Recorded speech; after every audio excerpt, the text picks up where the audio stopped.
시청자 여러분 안녕하십니까? BTV 경기 주간 종합 뉴스 시작합니다. 오늘은 총선을 1년 정도 앞두고 있는 우리 지역 정가 상황 먼저 살펴보겠습니다. 요즘 교차로나 거리를 지나다 보면 각 정당의 현수막이 부쩍 늘은 걸 볼 수 있는데요.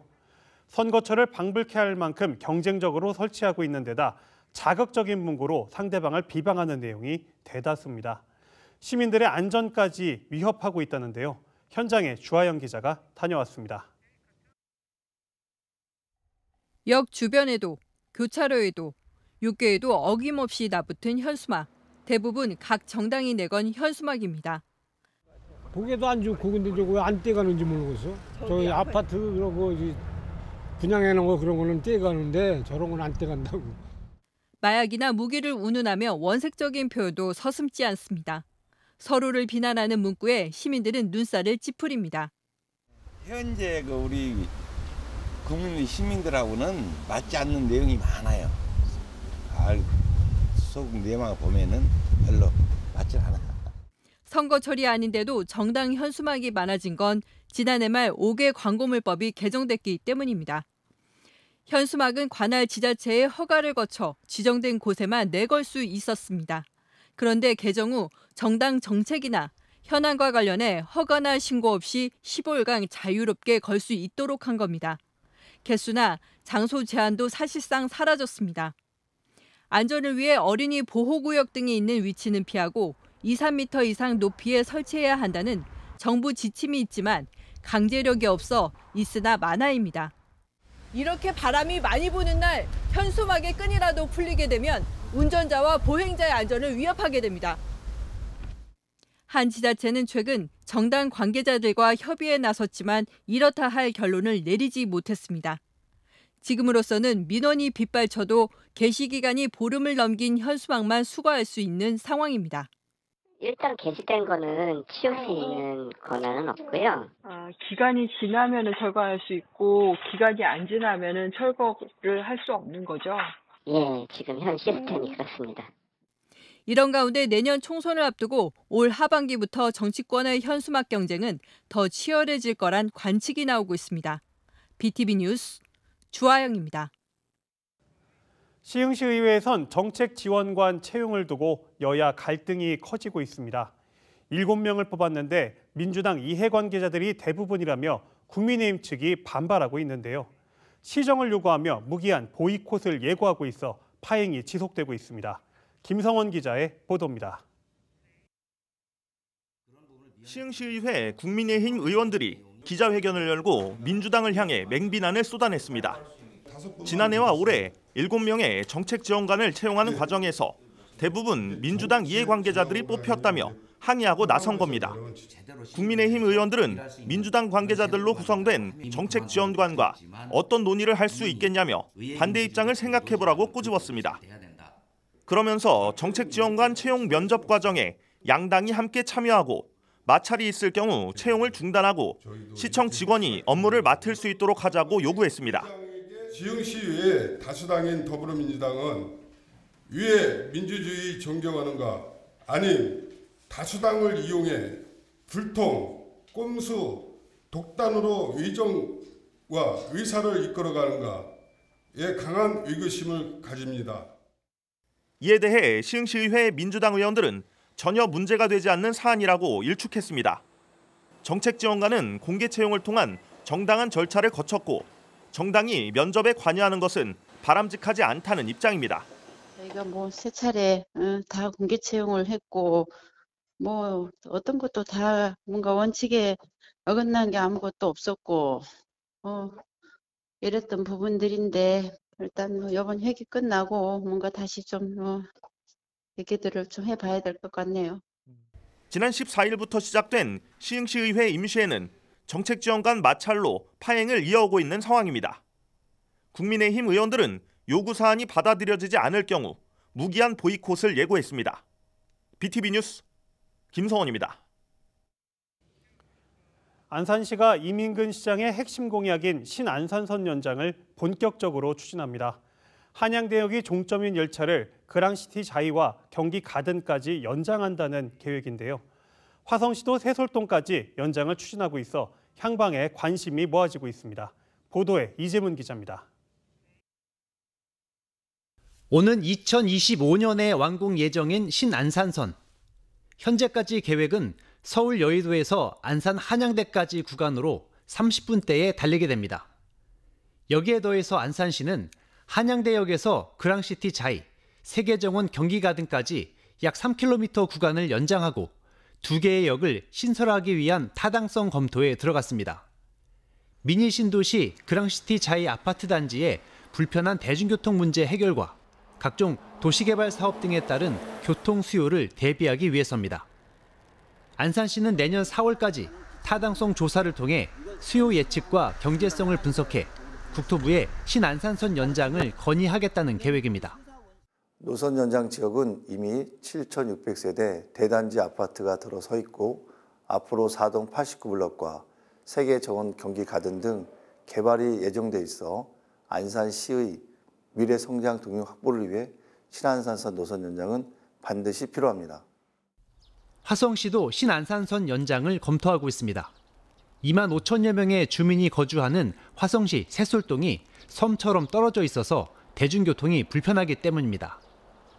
화성시의 구상은 한양대역에서 새솔동, 신안산선의 또 다른 구간인 국제 테마파크까지 약 5km를 연장하는 방안입니다.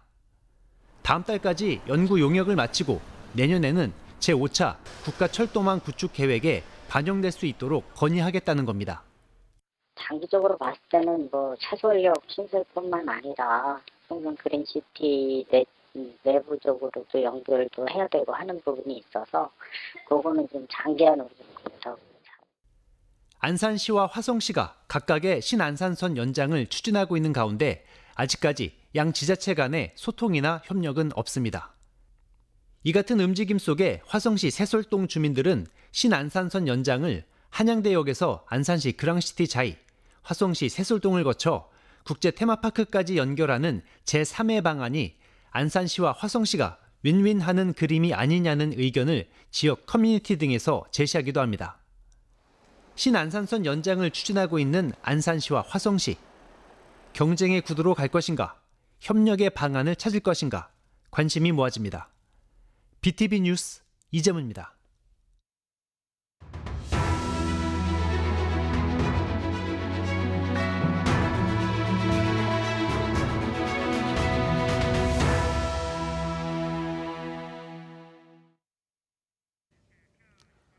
지난주 화성 지역은 동탄 오피스텔 전세 피해 때문에 내내 시끄러웠습니다. 경찰 신고가 100건을 넘어섰고 보증금 피해가 우려되는 오피스텔이 300채가 넘을 것이란 전망이 나왔는데요. 전세 보증금이 매매가보다 높은 역전세 계약이 원인이었습니다. 백창현 기자가 취재했습니다. 전세 피해가 발생한 화성 동탄의 한 오피스텔입니다. 도보로 10분이면 삼성전자나 협력업체로 출근할 수 있다 보니 젊은 직장인들 사이에서 인기가 높습니다. 거기가 삼성이 있잖아요. 지역적인 특성이 있어요. 그 동네가. 워낙에 젊은 사람들이 깨끗하고 직장 가까운 곳 등을 찾잖아요.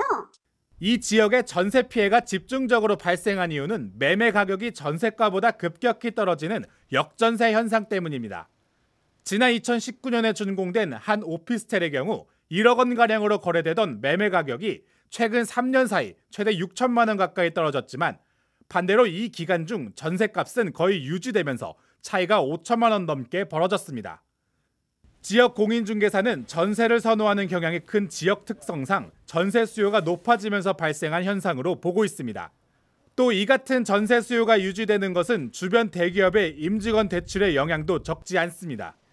회사 내에 있는 사내 은행에서 대출을 진행하다 보니까 전세 금액이 조금 비싼 걸 하시더라도 어쨌든 월세보다는 이자를 따졌을 때 비율이 아무래도 훨씬 더 저렴하게 나가다. 전세 피해자들은 역전세인 걸 알고도 전세 매물이 없어 울며 겨자 먹기로 계약했다고 말합니다.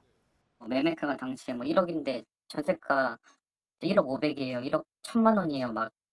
오피스텔은 살아보고 싶은데 월세만 한 10개 내고 전세 이거 하나인데 역전세고 하니까. 이 같은 상황이 반복되면서 전세 피해 300가구 중 다수가 삼성전자 임직원에 몰린 겁니다.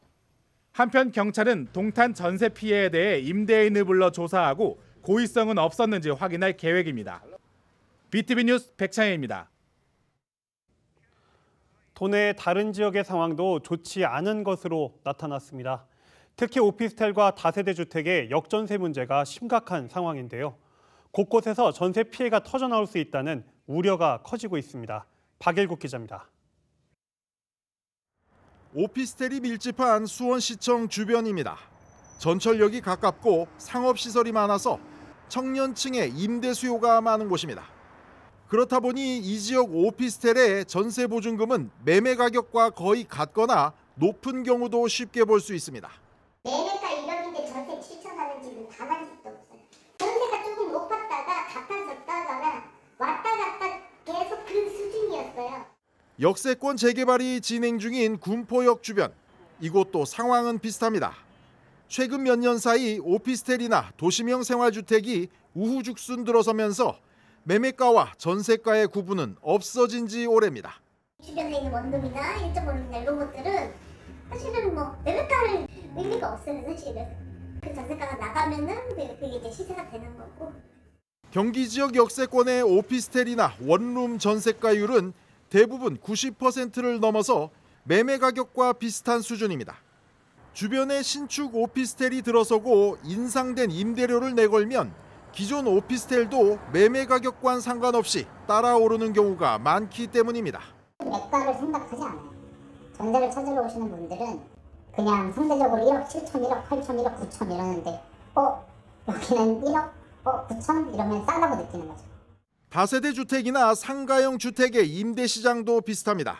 아파트와는 달리 공신력 있는 가격 지표가 없다 보니 적정 전세가율이 얼마인지 따지기도 힘든 구조입니다. KB 가격을 매길 수가 없어요. 왜냐하면 거래된 샘플이 별로 없기 때문에 그래요. 가격이 좀 하락을 하다 보니까 깡통 전세 이런 게 막 속출할 거예요. 상황이 이렇다 보니 최근 오피스텔이나 다세대 주택의 전세 사고가 급증하고 있습니다.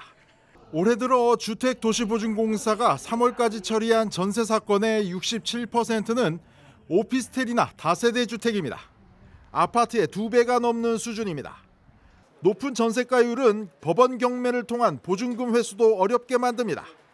이미 경매가가 감정가의 10% 수준까지 떨어져도 팔리지 않는 매물이 적지 않습니다. 그거는 이제 그렇죠. 수수료 보증금 있지 않느냐 그렇게 나갈 리가 없고요. 지금은 어쨌든 대신에 세입자도 누군가 안 사는다는 거죠. 경매로 회수하지 못한 전세금 손실은 고스란히 세입자나 주택도시보증공사가 떠안을 수밖에 없습니다. 실제 올해 3월까지 주택도시보증공사가 임대인 대신 전세금을 지급한 대위 변제액은 5,800억 원.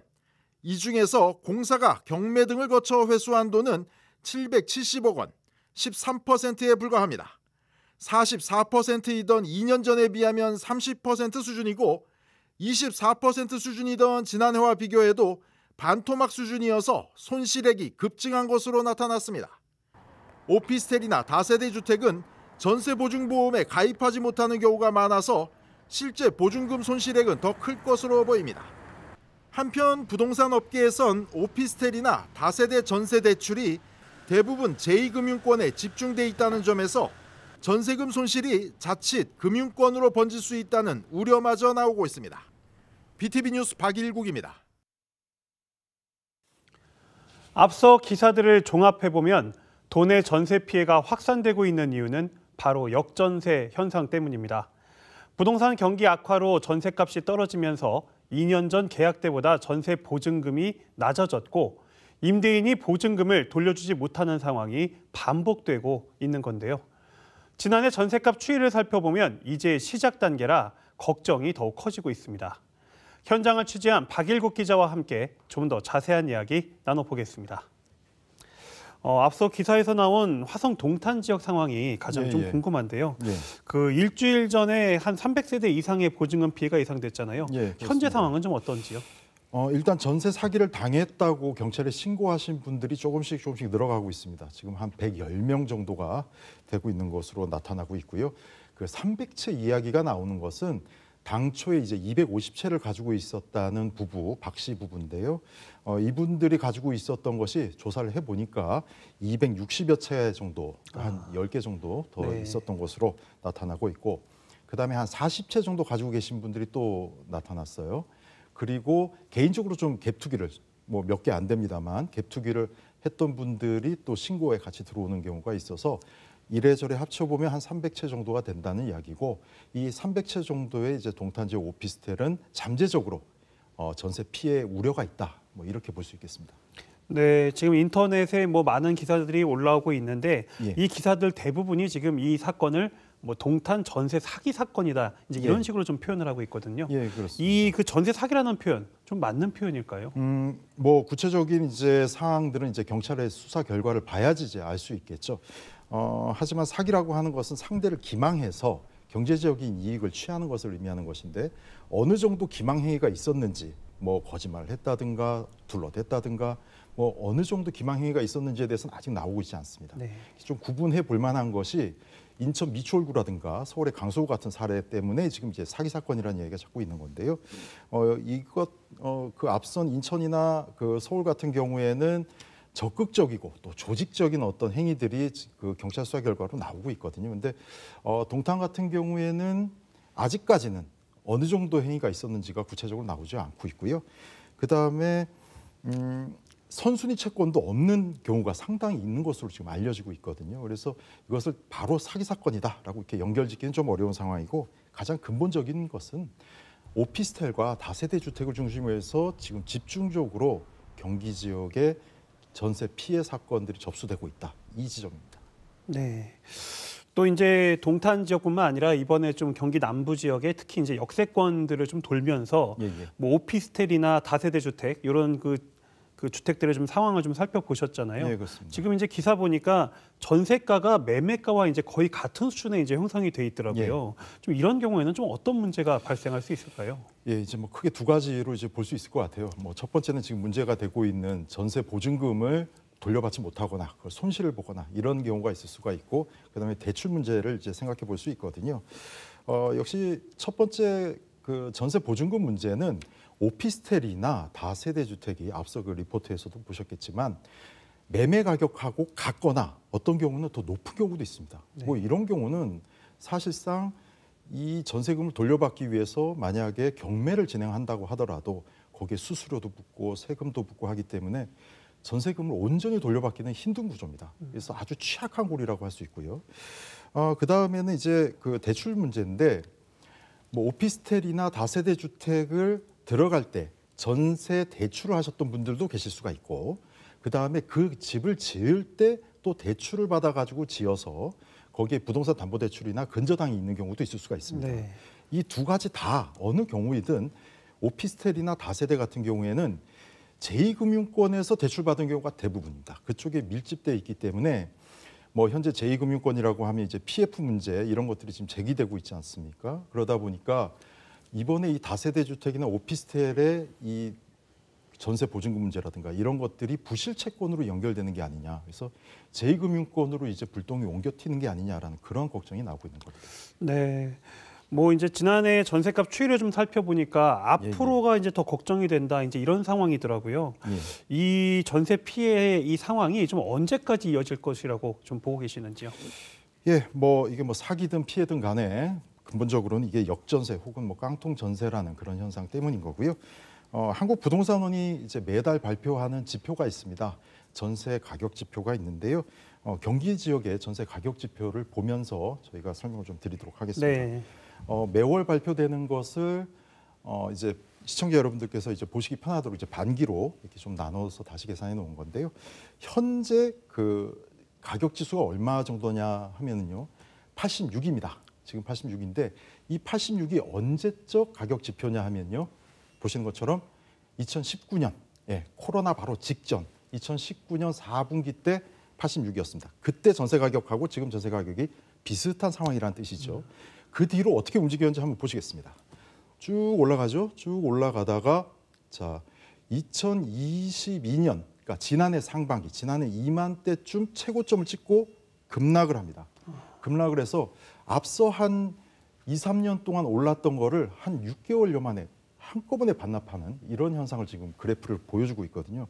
이 부분이 바로 역전세와 아주 밀접한 관련이 있다고 볼 수 있겠습니다.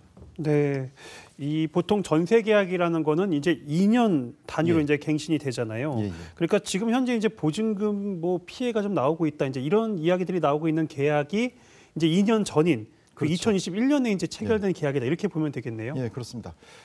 기억을 좀 더듬어 보시면, 그러니까 전세가 보통 2년 계약을 하니까요. 2년 전 이맘때 어떤 일이 있었느냐?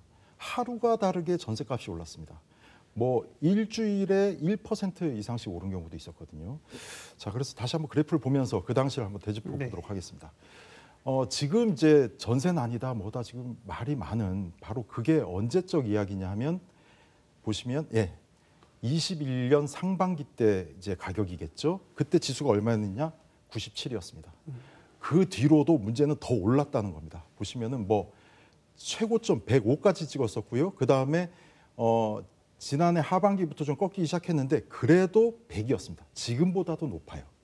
그러다 보니까 이런 지금 현재보다도 더 높은 전세값, 전세 보증금이 더 높은 것이 내년 상반기에 다시 전세 계약으로 갱신으로 돌아올 것이다. 따라서 내년 상반기까지는 상당히 힘들지 않을까, 이런 예측들이 나올 수 있는 겁니다. 네, 그러니까 뭐 지금 앞으로 이제 말씀 들어보면은 한 1년 정도, 앞으로 1년 동안은 그 지금보다도 더 높은 전세금으로 이제 계약한 계약들, 그렇죠. 이게 이제 돌아온다, 이제 이렇게 보면 되겠네요. 지금 지수로 보면은 틀림없이 그렇게 볼 수 있겠습니다. 더군다나 이제 지금 집값이 하락하고 있지 않습니까? 지금 돌아올 계약들의 보증금들은 계속 올라가고 있는 것이 지금 보이고, 이미 2년 전에 계약을 다 했으니까요. 그것들이 앞으로 돌아올 텐데 집값은 거꾸로 좀 계속 빠지고 있지 않습니까? 그러다 보니까 앞으로 내년 상반기까지는 최소한 이 역전세 현상은 더 심각해질 것이다 라는 예측이 될 수 있고요. 안정을 찾는 데까지는 상당한 기간이 걸릴 것으로 보입니다. 그리고 경기도 같은 경우에는 조금 전에 보여드린 그 지수가 전국 평균보다 진폭이 큽니다. 더 많이 오르고 더 많이 내리고, 이 진폭이 더 크기 때문에 전국적으로 놓고 봐도 경기 지역이 좀 심각할 것이다라는 예상이 될 수 있고요. 그다음에 이 지수는 그 오피스텔이나 다세대, 지금 전세 계약에 아주 취약한 이 두 가지 유형의 주택 이외에 아파트까지 합쳐서 지금 지수에 반영이 되어 있기 때문에 앞으로는 아파트도 안심할 수 없다, 이렇게 말씀드릴 수 있겠습니다. 네, 뭐 이제 이런 그 전세 피해에 대한 뭐 보도들도 많이 나오고 있고 하다 보니까 그 전세 계약을 좀 하려는 분들이 이거 하면 안 되는 거 아니야, 이제 이렇게 좀 꺼려하시는 분들도 이제 많이 늘어나시는 것 같더라고요. 그렇다고 뭐 이제 전세 계약을 안 할 수는 없을 거고요. 좀 피해를 좀 최소화하려면 좀 전세 계약을 할 때 어떤 부분들을 좀 살펴봐야 할까요? 예, 그 전세는 그 어떻게 보면 가장 싼 임대 수단이거든요, 현실적으로. 그렇기 때문에 뭐 안 할 수는 없으실 텐데, 들어가시더라도 기본적으로 부동산 등기부를 보시는 건 아주 기본적인 거죠. 그것부터 꼼꼼하게 보셔야 할 것이고, 그 다음에 요즘에 이제 전세금 걱정들 많이 하시니까 보증보험 가입하실 분들도 꽤 있으실 겁니다. 요즘에 허그에 가보면 이 보험에 가입하려고 찾아오신 분들이 굉장히 많이 늘었습니다. 그것만 봐도 앞으로 좀 보험료가 좀 들더라도 가입하시는 거를 좀 검토해 보시고요. 그 다음에 계약할 때 결국에는 전세의 담보는 그 집의 가격입니다. 그러니까 그 집이 시세가 얼마인지는 기본적으로 확인을 하셔야 될 것 같고요. 그 집 가격 이외에도 그 주변 시세는 어떤지도 한번 좀 살펴보시는 게 좋을 것 같습니다. 경기도가 제공하고 있는 데이터가 있는데요. 경기도 부동산 포털이라는 곳에 한번 들어가 보시면 실거래가가 얼마인지, 어떻게 변해왔는지, 그다음에 전세가가 얼마에 그동안 계약이 됐는지를 한 번에 딱 보실 수 있게 데이터를 제공하고 있거든요. 꼭 한번 찾아가 보시라고 권해드리고요. 그 다음에는 집주인하고 계약을 할 때는 반드시 대면 계약을 하시는 게 좋을 것 같습니다. 이번에 사고 터지는 것들이 부동산 중개업자만 믿고 계약을 했다가 사고 터지는 경우가 많지 않습니까? 그래서 반드시 집주인이 어떻게 생겼는지 한번 보시고, 신분증도 확인하시고, 대화도 좀 나눠보시고, 이러고 좀 계약하시는 게 좋을 것 같고요. 그 다음에 불법 건축물인지 아닌지도 좀 확인해 보실 필요가 있습니다. 아파트 같은 경우에는 그런 경우가 별로 없겠지만 원룸이나 오피스텔 같은 데 들어가실 경우에는 불법 건축물인 경우가 있습니다. 전세금이 굉장히 높기 때문에 매매가하고 거의 비슷한 시세를 형성하고 있기 때문에 불법 건축물인 경우에 거기에 이행강제금이 부과돼서 오히려 이행강제금 때문에 또 손실을 보는 경우가 있어요. 그렇기 때문에 원룸 같은 데 들어가실 때는 반드시 벽체라도 한번 두드려 보시는 게 좋아요. 그러니까 불법 건축물인 경우에 콘크리트가 아니라 나무라서 통통통 소리가 나기도 합니다. 그리고 건물의 최상층에 만약에 가신다라고 하면 그 공간이 자기가 들어갈 그 공간이 건축물 대장에 들어있는지 건축물 대장에 들어있지 않으면 불법 건축물이 가능성이 높아요. 그러니까 그 정도는 좀 확인하시는 게 좋겠다라는 말씀을 드리겠습니다. 네, 지금 말씀 들어보니까 좀 내년 상반기까지는 전세 피해가 좀 이어질 것이라는 그런 전망 때문에 네. 좀 걱정이 좀 더 커집니다. 그래도 이제 시작 단계라고 하니까요. 앞으로 피해에 대한 어떤 현실적인 대책이 조속히 좀 마련되기를 바랍니다. 네, 박일국 기자 수고 많으셨습니다.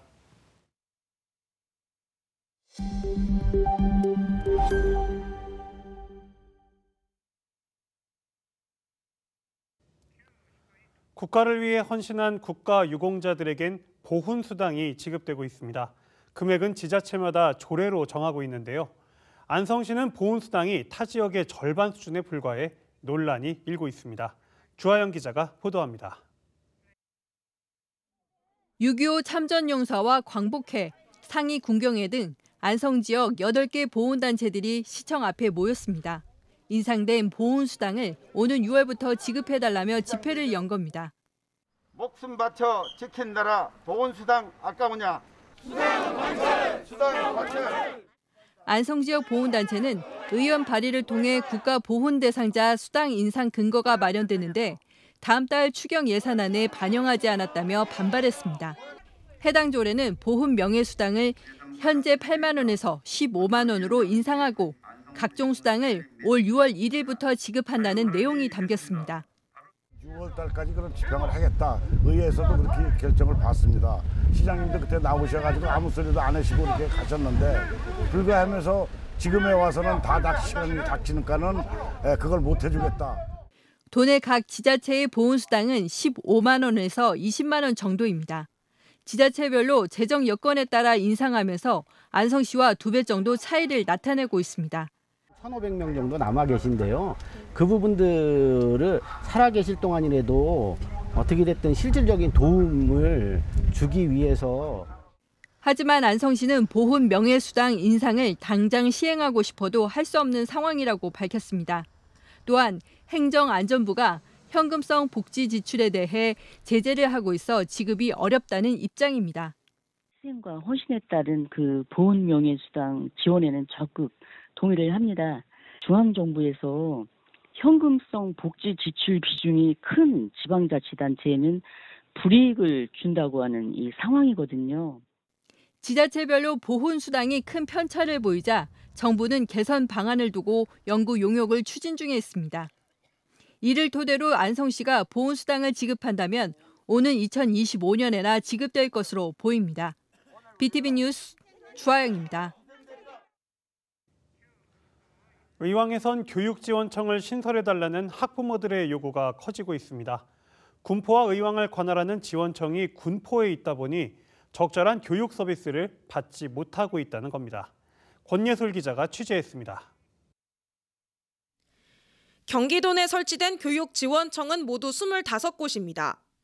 이 중 2개 시를 관할구역으로 하는 통합교육지원청은 군포 의왕, 안양 과천, 화성 오산 등 6곳입니다.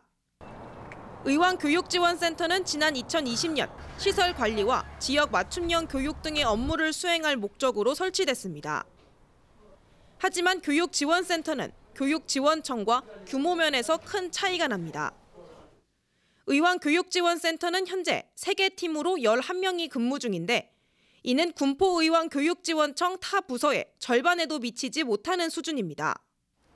게다가 학생 배치나 학교 신설, 학교 폭력 관련 등의 업무는 여전히 군포의왕교육지원청이 맡아 처리하고 있습니다. 의왕 지역 학부모들은 의왕교육지원센터는 형식적으로 운영될 뿐이라며 제대로 된 교육 서비스를 제공받지 못하고 있다고 호소합니다. 또 의왕시의 학교 배치나 통학로 문제 등 각종 민원들이 빠르게 처리되지 못하는 이유가 교육지원청이 동떨어진 곳에 위치하고 있어서라고 주장하고 있습니다. 의왕 군포를 관할하는 교육청이 군포시에 소재하고 있다 보니까 행정 서비스나 교육 민원 같은 게 지연되거나 다소 처리가 늦어지는 게 가장 큰 이유라고 할 수 있겠습니다. 학부모 70여 명으로 이뤄진 의왕교육지원청 신설추진위원회는 이달 말부터 본격적으로 서명운동을 시작할 계획입니다. 더 나은 교육 서비스를 받고자 하는 학부모들의 자발적인 움직임에서 비롯됐습니다. 초등, 중등, 고등 각 학교 학부모 회장, 부회장, 감사를 주축으로 해서 한 70명 정도가 중심으로 움직이고 있고요. 그 학교에 있는 모든 학부모님들이 서명운동에 동참하고 있다고 보시면 될 것 같습니다. 학부모들이 직접 나선 서명운동까지 예고된 가운데 과연 의왕시만의 독자적인 교육 지원청이 신설될 수 있을지 관심이 모아집니다. BTV 뉴스 권예솔입니다. 지금부터는 주말을 맞아 우리 지역에 가볼 만한 곳들 소개해드리겠습니다. 이천에선 지역 대표 축제 중 하나인 도자기 축제가 삼시세끼의 품격이란 주제로 막을 올렸는데요. 역대 최대 규모로 준비해 볼거리와 즐길거리가 풍성하다고 합니다. 현장에 김유승 기자가 다녀왔습니다.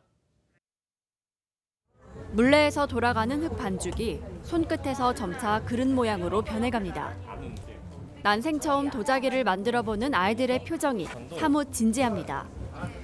도자기 처음 만들어보는데 흙을 빚어서 만드니까 너무 재밌었어요. 240여 곳의 공방이 참여하는 이천 도자기 축제가 막을 올렸습니다. 역대 최대 규모로 운영되는 올해 축제에는 도자기 전시와 판매는 물론 가마 체험과 도자기 게임, 공연을 비롯한 즐길거리도 풍성합니다. 지역 특산물을 활용한 먹거리 또한 방문객에게 즐거움을 선사합니다.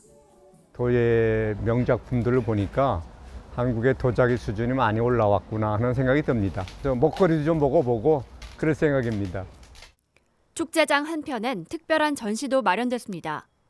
아름다운 무늬를 새겨 넣은 닭이부터 한글이 수놓인 청자, 꽃을 그려낸 도자기까지 도자기 명장 20여 명의 작품들입니다.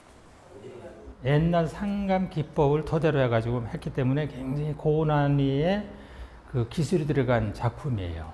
대한민국 명정으로서 이런 도자기 축제를 임하는 내 마음이 굉장히 기쁘고 앞으로도 이런 게 계속 이렇게 이제 열렸으면 하는 바람입니다. 이천시는 국내를 넘어 세계적으로 도자기 축제를 알려서 지역 경제에 활력을 불어넣는다는 계획입니다. 주제가 삼시세끼의 품격이에요. 그래서 이제는 도자기가 이제 삼시세끼 우리가 밥 먹듯이 일상생활에 스며들어야 되고, 그다음에 이제 이천의 도자기를 알려야 되고 세계적으로. 올해로 37회를 맞은 이천 도자기 축제. 작품 감상은 물론 물레빚기 등 다양한 추억도 만들 수 있는 이천 도자기 축제는 이천 도자예술마을과 사기막골 도예촌에서 5월 7일까지 이어집니다. BTV 뉴스 김효수입니다. 수원에선 지역 화가들의 작품을 한자리에서 만날 수 있는 전시회가 열리고 있습니다. 특히 수원을 대표하는 화가인 나혜석의 작품 원본이 최초 공개돼 더욱 관심을 모으고 있습니다. 보찜을 지고 지팡이를 짚고서 힘든 표정을 짓고 있는 노파. 1930년대에 그려진 것으로 추정되는 나혜석의 작품 염노장입니다. 베일에 쌓여 있었던 염노장 원본이 근 100년 만에 세상에 모습을 드러냈습니다. 그림에선 남편과의 이혼, 사람들의 손가락질 등으로 힘든 시기를 보낸 당시 작가의 심정이 고스란히 느껴집니다. 힘든 시기에 그렸다라고 이렇게 적혀 있더라고요. 그래서 그런 좀 힘든 감정이 좀 녹아나 있어서 더 인상 깊게 구경했습니다. 다른 한편엔 나혜석과 쌍벽을 이룬 여성 화가 백남순의 작품이 젊은 나혜석의 자화상과 어우러져 있습니다. 프랑스 파리에서 우정을 쌓으며 동시대에 이름을 날린 두 사람. 백남순의 작품을 나혜석이 바라보고 있는 구도는 두 거장과 함께 있는 듯한 묘한 느낌을 전해줍니다. 수원시립미술관은 나혜석으로부터 이어진 지역 화가들의 작품을 선보이는 전시회를 마련했습니다.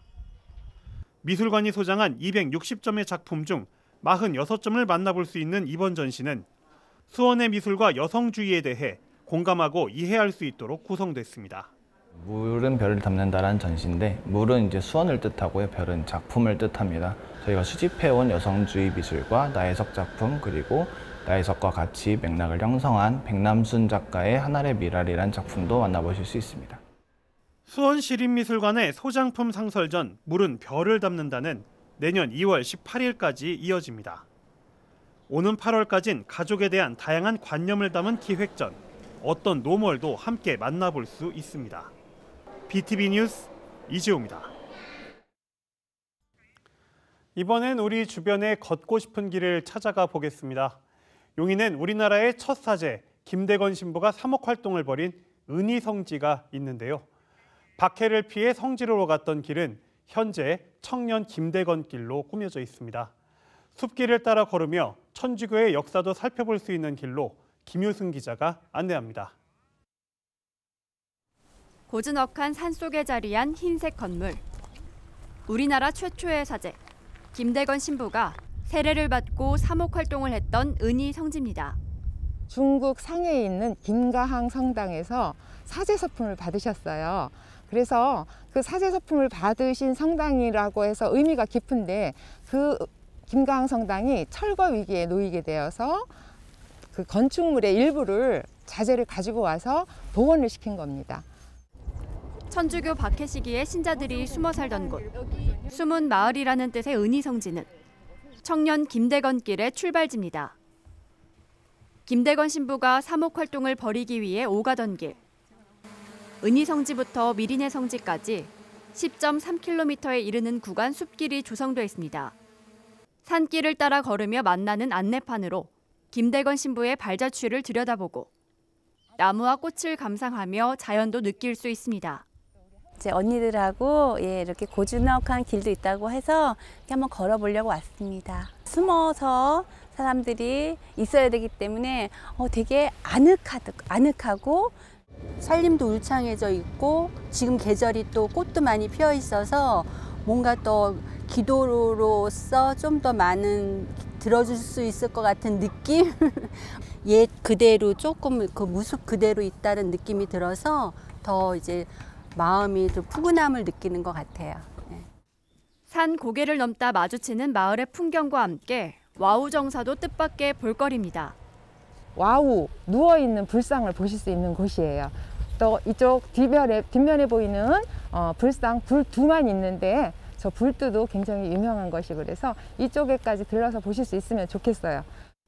청년 김대건 길의 끝은 천주교의 또 다른 역사적 명소인 안성 미리네 성지. 은하수라는 뜻의 미리네 성지엔 김대건 신부의 묘소가 자리합니다. 이쪽부터 안성 미리네 성지까지 계속 왔다 갔다 하시는데 숲속길을 다니시면서 아주 좋은 공기도 마실 수 있고 아름다운 풍광도 감상하면서 신부님의 숨길도 느낄 수 있어서 아주 좋은 길인 것 같습니다. 은희성지 일대에선 해설과 등산 프로그램도 이용할 수 있습니다. 실록이 우거지는 요즘 청년 김대건 길은 천주교의 역사를 살펴보고 산책도 즐길 수 있는 곳으로 제격입니다.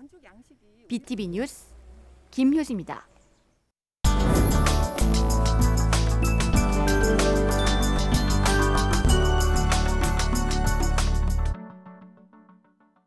우리 주변의 선한 이웃을 만나보는 시간입니다. 시흥시에선 30년 넘게 지역 주민들을 위해 봉사하고 있는 한 단체가 있는데요. 나눔자리 문화공동체의 이상기 회장을 만나봤습니다. 김성원 기자입니다. 체육관 지하주차장에 마련된 작은 식당. 이른 아침부터 봉사자들이 모여 앉아 누룽지를 만들고 있습니다. 뜨거운 열기에 힘들 법도 하지만 봉사자들의 손길은 멈출 줄 모릅니다. 봉사자 가운데는 무려 30년 넘게 쉬지 않고 매일 반찬 만들기를 하고 있는 나눔자리 문화공동체 이상기 회장이 있습니다. 지역 봉사단체에서는 이 회장을 모르는 사람이 없을 정도입니다. 세상 사람들을 너무 사랑하는 마음, 정말 다 줘도 아깝지 않은 그런 마음으로 항상 봉사하시는 걸 보고 너무 존경스럽다. 가끔은 안쓰러울 때는 좀 본 자신을 조금 챙겼으면 좋겠다. 어떤 일이건 도움이 필요하다고 하면 손길을 내미는 이 회장.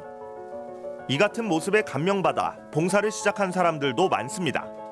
사람들은 때론 이런 사람도 우리가 나눠줘야 되나요? 라고 질문을 할 수 있는데 회장님께서는 그런 당신 스스로가 어렵다라고 얘기하는 모든 사람들을 다 품어주고 싶어 하시고 나눔을 해주고 싶어 하세요. 이 회장이 봉사를 시작한 계기는 미숙아로 태어난 아픈 딸 때문. 주변 사람들에게 선한 일을 하면 딸아이가 건강해질 것이라고 믿었는데 실제로 바람은 이뤄졌습니다. 그 친구가 미숙아였었어요. 미숙아를 낳았어요. 그래서 많이 아팠어요. 한 달에 한 번씩 다녔었어요, 처음에는. 그 봉사하니까 기분이 좋아지더라고요. 네, 그래서 봉사를 하게 됐고요. 그리고 또 아이도 점점 또 좋아지기도 했고. 이 회장의 자원봉사 시간은 무려 35,000시간. 3만 시간을 돌파했을 때는 시흥시가 나서 기념수를 식재하고 그간의 노고에 감사를 표하기도 했습니다. 벅찼어요.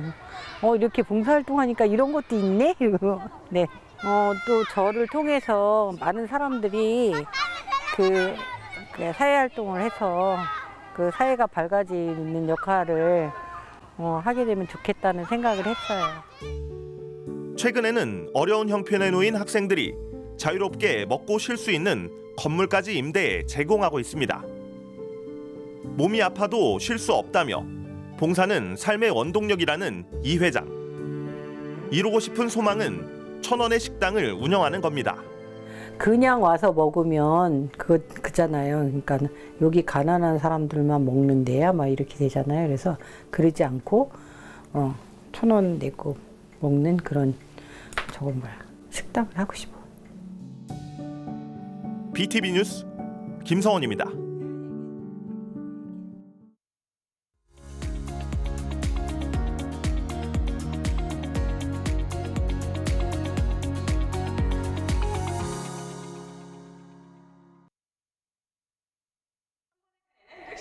안전교육. 오늘은 심장이 멈춘 환자를 만났을 때 생명을 구하기 위해 중요한 역할을 하는 자동심장 충격기에 대해서 알아보도록 해요. 자동심장 충격기는 심정지 환자의 심장을 분석해 우리의 심장이 다시 뛸 수 있도록 해주는 장치인데요. 자동심장 충격기는 이렇습니다. 안에 가슴 패드, 그리고 충격 버튼, 전원 버튼으로 구성되어 있고요. 먼저 충격기의 뚜껑을 열어서 전원을 눌러줘서 켜면 되는데 짧게 누르는 것이 아니라 길게 눌러서 전원을 켜주시고요. 패드를 부착합니다. 패드를 부착하는데 패드의 위치를 아무데나 붙이는 게 아니라 정해진 위치에 붙이셔야 합니다. 하나는 오른쪽 쇄골 아래 하나, 그리고 왼쪽 유두 아래 중간 겨드랑이 선에 하나 부착을 해주시고요. 근데 패드의 위치가 잘 모르시겠다고요? 걱정하지 마세요. 여기 패드 위에 부착 위치가 그려져 있으니 이 부착 위치를 확인하고 붙이시면 됩니다. 그리고 패드의 연결선을 충격기에 연결합니다. 환자로부터 떨어주세요. 심장 리듬을 분석합니다. 멘트가 나오면 위에 환자의 심장만 분석할 수 있도록 접촉 금지 확인을 하시면 되고요. 필요합니다. 충격이 필요하다는 음성 멘트가 나오면 충전주 멘트에 바로 가슴 아파. 환자로부터 떨어주세요. 접촉 금지 멘트가 나오면 환자의 심장에만 충격이 닿을 수 있도록 접촉 금지 다시 한번 확인하신 뒤 반짝이는 충격 버튼을 누르시면 됩니다. 충격 버튼을 누르고 다시 한번 즉시 심폐소생술.